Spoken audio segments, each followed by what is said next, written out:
മകരമാസം കുളിരുന്ന തനുവിനും കനിവിൻ സുഖം കടലോര മക്കൾക്കും കടലമ്മയ്ക്കും പൊരിയുന്ന വയറിനും തിരുനാൾ ദിനം പൊരിയുന്ന വയറിനും തിരുനാൾ ദിനം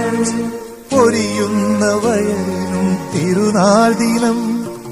അർത്തുങ്കലിന്നൊരു പുണ്യഭൂമി തീർത്ഥാടകർക്കൊരു ധന്യഭൂമി തിരമാല കഴുകുന്ന തീരത്തിലായി തിരിനീട്ടി നിൽക്കുന്ന ദേവാലയം ആധിയും വ്യാധിയും നീക്കിടുവാനവിടെ വിളങ്ങും വെളുത്തച്ഛനും അർത്തുങ്കലിന്നൊരു പുണ്യഭൂമി തീർത്ഥാടകർക്കൊരു ധന്യഭൂമി